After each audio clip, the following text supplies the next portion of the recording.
Malgré le bilan catastrophique de la dette qu'elle a infligée, Israël est en train de perdre à la fois sur le terrain et dans l'opinion publique internationale. Il n'y a aucun moyen que cela se termine sans laisser Israël comme un État paria. L'occupation et l'apartheid vivent sur du temps emprunté, et ils le savent. Alors, ils font tout ce qu'ils peuvent, se livrant à des actes désespérés d'agression pour provoquer un conflit plus large avec le Liban, l'Iran ou n'importe qui d'autre. Ils visent à entraîner les États-Unis Nice pour les sauver des conséquences de leurs propres actions.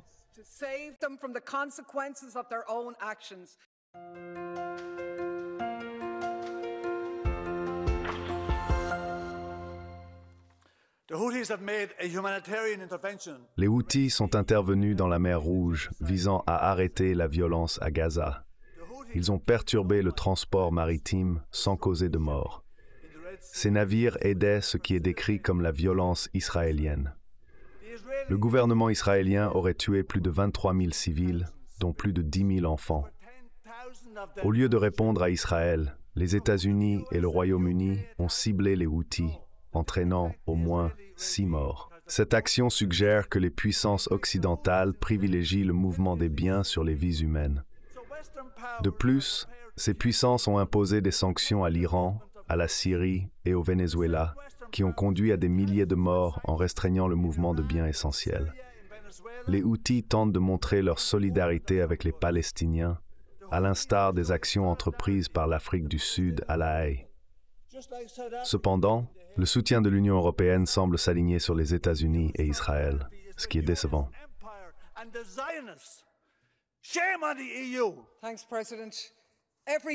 Merci, Président. Chaque jour, le masque tombe davantage. Le même jour où Israël, le chien de garde privilégié de l'Occident, était amené à La Haye pour faire face à des accusations de génocide, un crime dans lequel les pays de l'humilié sont complices, nos soi-disant partenaires partageant les mêmes idées, les États-Unis et la Grande-Bretagne, violaient la Charte des Nations Unies en commettant leur dernier crime d'agression. Ils ont effectué des frappes aériennes illégales, non provoquées et injustifiées sur le Yémen. Ces actes barbares et hors la loi enflamment la région et aggravent la crise catastrophique du coût de la vie affectant des millions d'Européens. Et maintenant, certains d'entre vous veulent réellement les rejoindre. Sérieusement, avec un visage impassible, des gens sont venus ici dire qu'ils veulent faire cela pour défendre le droit international. Le même droit international qu'un monde horrifié a vu être ignoré dans les ruines de Gaza, tandis que l'UE fournit à Israël plus d'armes et soutient le génocide. Les Yéménites n'ont tué personne. 25 000 Palestiniens sont morts, et tout ce qui vous indigne, c'est le transport international. C'est fini. L'UE n'a aucune autorité morale. Si vous voulez régler la situation, mettez fin au génocide.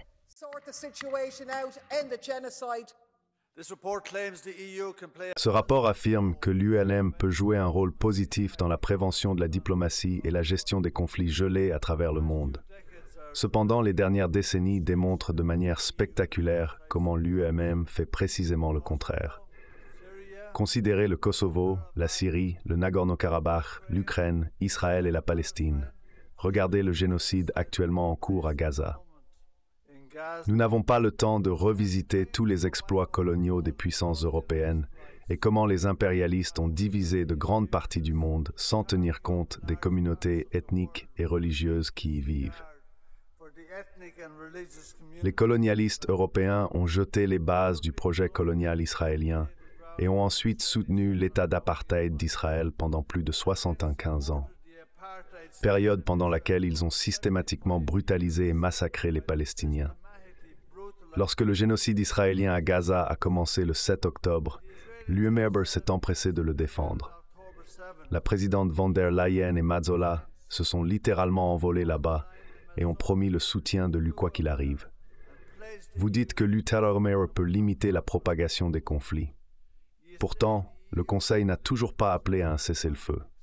Malheureusement, Montréal de Center Problems.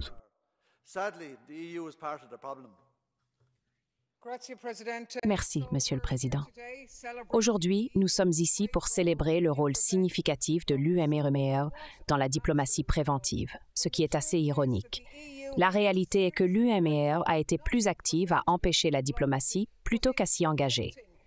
Pendant 2 ans, le concept de diplomatie a été rejeté comme un stratagème russe. Les efforts pour faciliter même la moindre chance de dialogue en Ukraine ont été agressivement sapés. Où était la diplomatie préventive en 2020 et 2021? Pendant cette période, la France et l'Allemagne ont tenté de réduire les tensions avec la Russie, mais l'ULOPLEB a choisi de s'aligner sur la position agressive des États-Unis et de l'OTAN. En conséquence, le peuple ukrainien subit les conséquences d'un État dévasté. De plus, 101 jours après le début du génocide à Gaza, l'ULOPLEB n'a toujours pas appelé à un cessez-le-feu. Malgré cela, le rapport affirme audacieusement que l'UE vise toujours à réduire le risque d'escalade. Ce n'est tout simplement pas vrai. Il est clair que personne n'est dupe. Il est temps de rejeter le militarisme effréné et de cesser de suivre le mauvais chemin dans l'histoire.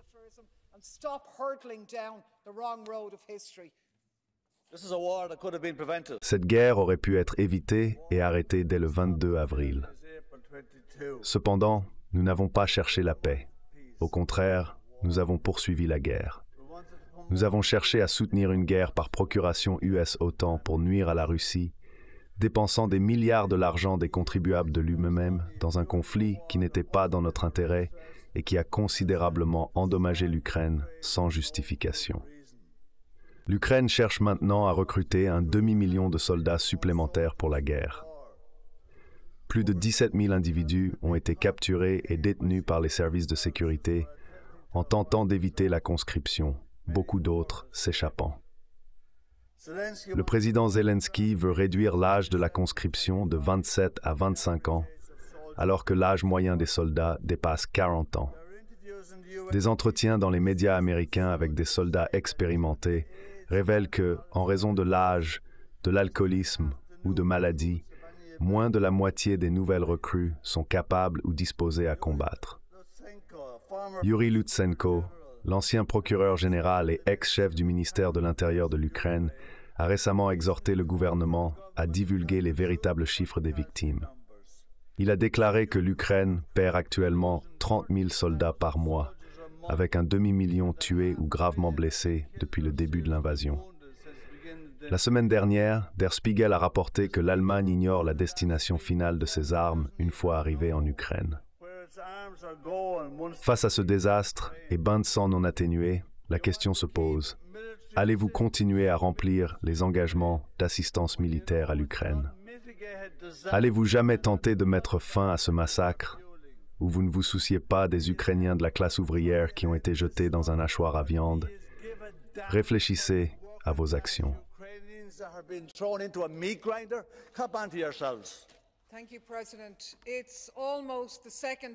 Merci, Président. C'est presque le 2e anniversaire de la guerre en Ukraine, une guerre qui aurait pu se terminer dans les premiers mois si l'Occident n'avait pas mis son veto à l'accord de paix d'avril 2022.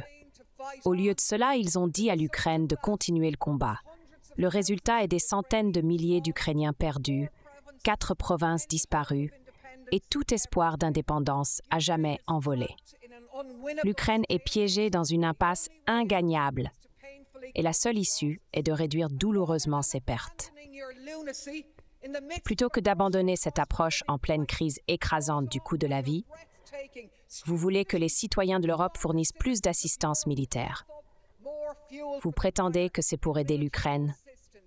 Les seuls bénéficiaires sont les actionnaires des entreprises d'armement. Votre engagement envers la guerre continue pourrait être inébranlable, mais ne vous attendez pas à ce que les citoyens de l'Europe suivent le mouvement. Vous avez l'air d'un tas de maniaques délirants. Président, malgré le bilan catastrophique de morts qu'il a infligé, Israël est en train de perdre sur le terrain et dans l'opinion publique mondiale. Il n'y a aucun moyen que cela se termine sans laisser Israël comme un État paria avec l'occupation et l'apartheid en sursis. Ils le savent. Alors, ils ont recours à des actes d'agression désespérés pour provoquer un conflit plus large avec le Liban, l'Iran, ou n'importe qui pour attirer les États-Unis à les sauver des conséquences de leurs propres actions. Et comme le montre le Yémen, Bush et Biden est prêt à entrer en action.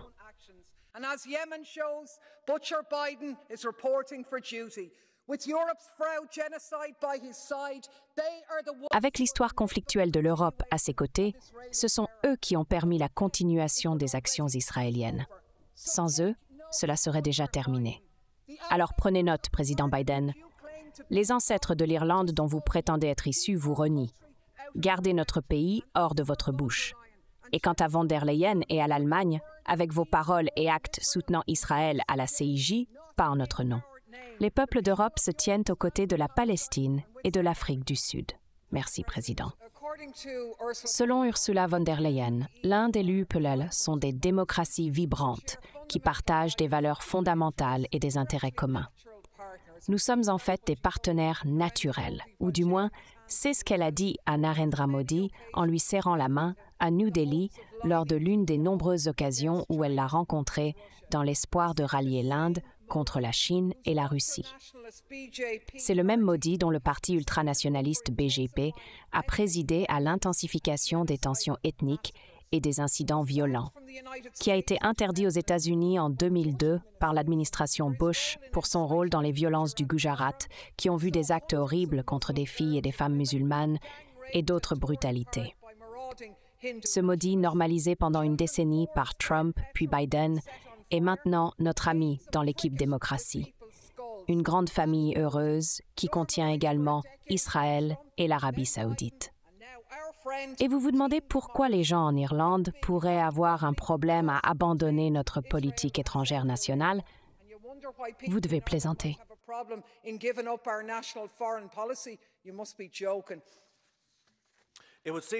Il semblerait que les grands espoirs placés dans l'Inde comme contrepoids de Washington à la Chine aient été mis de côté pour le moment. L'Inde a refusé de se joindre aux sanctions contre la Russie. Pendant ce temps, les deux pays sont occupés à renforcer la coopération en matière de défense et les relations commerciales. En même temps, il semble que les États-Unis et la Chine aient fait quelques pas vers la désescalade dans leur guerre commerciale.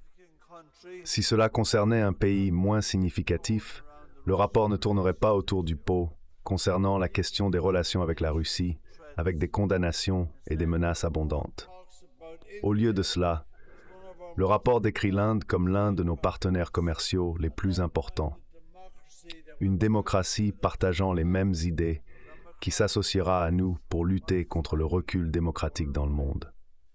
Ces commentaires pourraient être pris au sérieux si le mandat de Modi n'était pas marqué par le harcèlement constant et l'intimidation de l'opposition politique, les répressions contre la liberté d'expression et les médias indépendants. Et les commentaires timides sur la persécution des minorités religieuses pourraient être pris au sérieux si la majorité des dirigeants de l'UPLL n'avaient pas passé les 3 derniers mois à faciliter le génocide des musulmans à Gaza par des terroristes israéliens.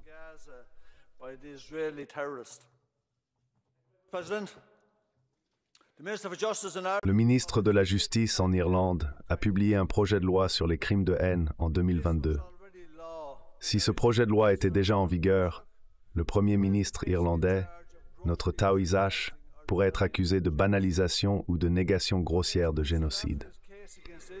Concernant le cas de l'Afrique du Sud contre Israël, le dirigeant irlandais a déclaré que le génocide est défini comme la tentative délibérée de détruire une nation ou une race entière, ou de le faire en grande partie. Cependant, la Convention sur le génocide n'utilise pas l'expression « en grande partie ». Au lieu de cela, la Convention spécifie en tout ou en partie. L'expression « en grande partie » suggère qu'il est nécessaire d'avoir l'intention de détruire une majorité importante d'un groupe pour que l'acte soit considéré comme un génocide. Le Taoiseach a également remis en question si l'attaque du Hamas le 7 octobre pourrait être considérée comme un génocide. Il a douté du fait indiscutable qu'Israël commet un génocide, tout en offrant un exemple tout à fait bizarre pour lequel il n'y a pas de cas devant aucune cour internationale. Ce faisant, le dirigeant irlandais a sapé la portée de la Convention sur le génocide et banalisé la question du génocide israélien. Il ne représente pas les vues du peuple irlandais.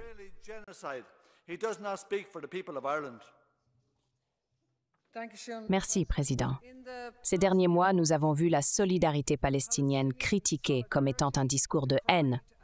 Des accusations d'antisémitisme ont été utilisées pour minimiser le meurtre d'innocents à Gaza et pour rejeter la critique légitime du sionisme. Dans ce tumulte, l'UM a proposé des plans pour criminaliser le discours de haine.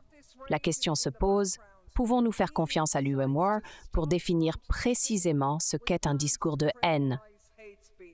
Et pouvons-nous leur faire confiance pour garantir qu'il ne sera pas utilisé pour criminaliser un discours et une action politique légitime? Je dois dire que je ne leur fais pas confiance. Cette approche semble être une autre tentative maladroite et contre-productive des néolibéraux pour aborder une question sociale. Il semble moins coûteux de criminaliser le discours de haine que d'investir dans des stratégies qui pourraient promouvoir la tolérance. C'est une tactique permettant aux politiciens de sembler préoccupés par les minorités et le racisme, tout en échouant à les protéger ou à s'attaquer aux causes profondes de la haine et de l'intolérance.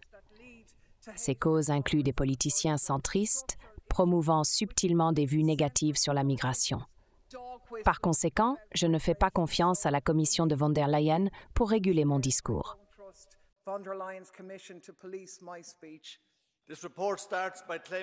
Le rapport commence par déclarer que l'UMWAR est fondé sur des valeurs telles que le respect de la dignité humaine, la liberté, la démocratie, l'égalité, la primauté du droit et les droits de l'homme. Il souligne que ces valeurs ne devraient pas seulement être partagées et respectées, mais aussi activement promues par l'UMWAR et ses États membres, tant au niveau interne qu'externe. Cependant, lorsque nous considérons la situation à Gaza, incluant le nettoyage ethnique et le meurtre de 10 000 enfants par ce qui est décrit comme un régime israélien génocidaire en juste 100 jours, l'échec du Conseil de l'UMWAR a même appelé à un cessez-le-feu se dresse en contraste frappant. L'Allemagne défend actuellement Israël contre des accusations de génocide à la Cour internationale de justice et a augmenté ses ventes d'armes à Israël par 10. Il est contradictoire de parler des valeurs de l'UMWAR, tout en étant impliqué dans la souffrance des enfants palestiniens. Les actions des États de l'UMWAR depuis le 7 octobre contredisent fortement les principes d'humanité et le respect des droits de l'homme.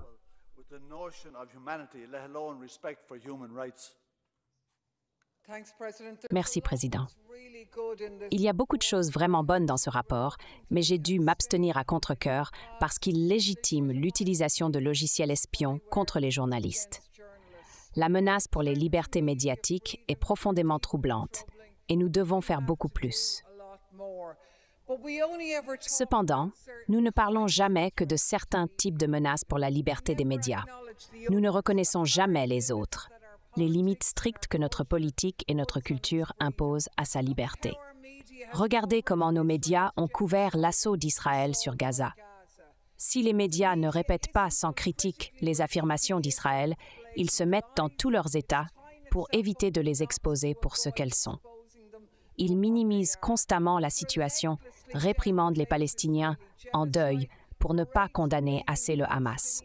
Ils dépeignent les Israéliens comme étant tués par des Palestiniens assoiffés de sang, tandis que les balles israéliennes trouvent leur chemin dans la tête des enfants palestiniens. Nos médias donnent des noms aux Israéliens. Les Palestiniens sont réduits à des statistiques. 75 ans de conflit sont survolés comme si le 7 octobre était sorti de nulle part. Chaque journaliste connaît les règles du jeu et ils les suivent. Quelle sorte de liberté des médias est cela?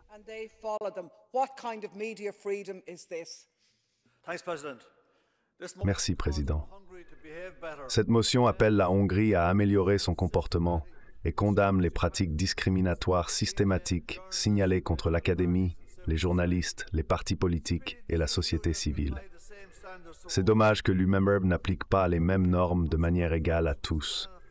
Prenons l'Ukraine, un pays où la corruption est évidente au niveau présidentiel, et pourtant, elle est accélérée pour l'adhésion à l'UMWAR. En 2021, la Cour des comptes européenne a publié un rapport intitulé « Réduire la grande corruption en Ukraine ». Le titre parle de lui-même. Le rapport a trouvé que la corruption en Ukraine repose sur des connexions informelles entre les fonctionnaires gouvernementaux, les membres du Parlement, les procureurs, les juges, les agences d'application de la loi, les gestionnaires d'entreprises publiques et les individus et entreprises politiquement connectés. Et nous voilà à parler des problèmes dans l'académie et le journalisme en Hongrie. Et Julian Assange, pourquoi l'UOBER ne se soucie-t-elle pas de Julian Assange? Dans l'académie, il y a des gens en Europe qui perdent leur emploi parce qu'ils ne soutiennent pas le génocide à Gaza. Le manque de cohérence dans l'UOBER est dévastateur pour l'âme.